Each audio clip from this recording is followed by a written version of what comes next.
Hello. Today, as some of you may have noticed, is my social media takeover day of Blood Cancer UK's Instagram and Twitter accounts. And that's because September, right throughout the month, it is Blood Cancer Awareness Month. And so what I'm trying to do today as president of Blood Cancer UK is just to do my own small little bit to try and raise a bit more awareness about a cancer that sadly in this country is still not talked about enough. Blood cancer, though, affects 1 in 19 people in the UK, and yet at the moment, over half the UK population still couldn't name you a single blood cancer symptom. And that's something that I and countless others want to change. Now, why am I involved in this? I never sit down and talk about this kind of thing and assume that everybody knows what's happened, because not everybody does. But nearly 3 years ago, we lost my wife, Gemma, Ethan's mum, to acute myeloid leukemia. It was a very rare form of leukemia, thankfully, but it was very aggressive and very quick. She had felt unwell probably for around about 3 weeks. She had fatigue that we couldn't explain at the time. She had some bruises that didn't go, and she had these recurring headaches that went from 1 or 2 a day to pretty much all day, every day. And 3 times she went to visit her GP, and 3 times her GP did not pick up on the fact that actually what was happening to her was that she was developing acute myeloid leukemia. And she was eventually admitted to A&E here in Reading at the Royal Berkshire Hospital. She was diagnosed with a form of blood cancer on the Monday night. On Tuesday, she was transferred to the Churchill Hospital in Oxford to a specialist haematology ward there. And on the Tuesday was diagnosed with acute myeloid leukemia. And very sadly, by the Friday, Gemma had gone, and she was only 40 years old.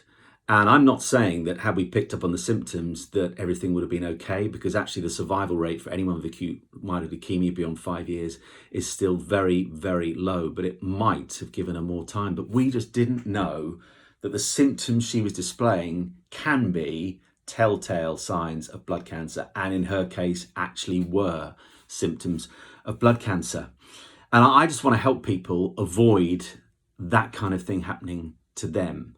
And we need to change the narrative in this country, because in the same way that breast cancer is talked about lots, and that's a brilliant thing, and it's changed the story in terms of women getting breast cancer, knowing what to look out for and getting help quickly, we need that to happen for blood cancer. In the same way that the campaign to make men more aware of prostate cancer has changed dramatically over the last few years. When I used to do the football on Sky, you would very rarely go into the gentleman's loos at a football ground and not see adverts for prostate cancer and the kind of things to look out for symptoms-wise, and the need to get yourself checked out if you show any of those symptoms.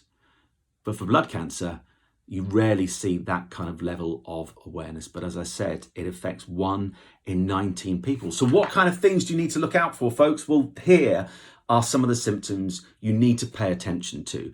More often than not to worry you, more often than not, it won't be anything serious. It will be something they can explain, but it won't be blood cancer. But as in the case of Gemma, it just might be.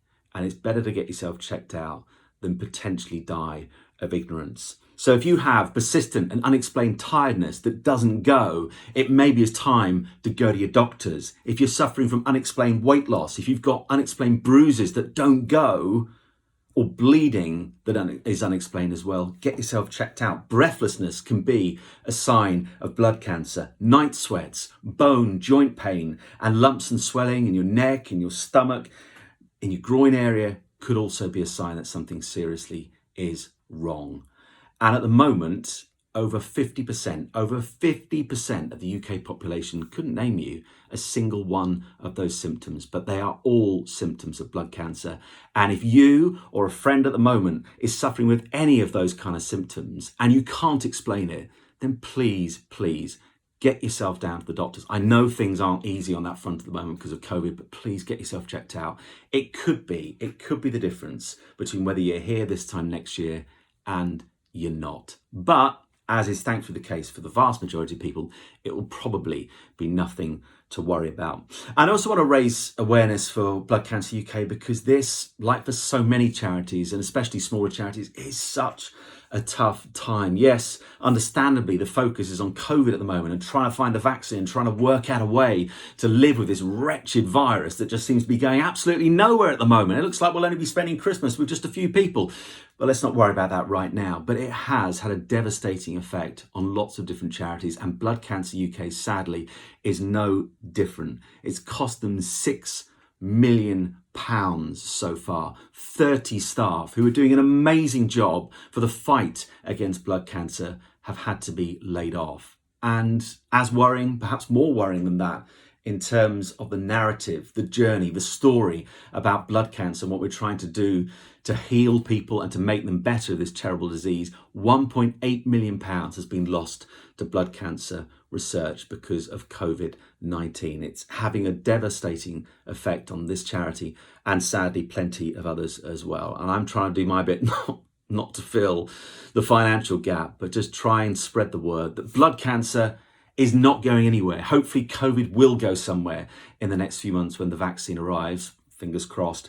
Blood cancer for the time being won't be. And ever since the 1960s, when this amazing charity was first set up, and you haven't seen my post about Susan and where that story came from that led to Blood Cancer UK becoming what it is today, please do have a read of that post. But blood cancer and cancer is going nowhere. And not enough people, because of COVID-19, are getting themselves checked out. And not enough people are getting treatment as early as they should be and normally would be. That has got to change, because whereas COVID will be gone hopefully in a few months, cancer is going nowhere at the moment. So thanks ever so much for watching. I'm going to do a few more things today. I'll do a live with the boy at around about 6 o'clock tonight because he wanted to do something. He's been at school all day and no doubt he'll bring his own brand of entertainment to our live at 6 o'clock. But thanks for watching. And if you've got any stories you want to share about how you or friends or family have been impacted by blood cancer, do share them with me and I'll try and share as many of them as I can throughout the rest of the day. But thanks for watching. I'm not going to say stay safe because we keep saying that and it's getting boring, but have a good day. God bless.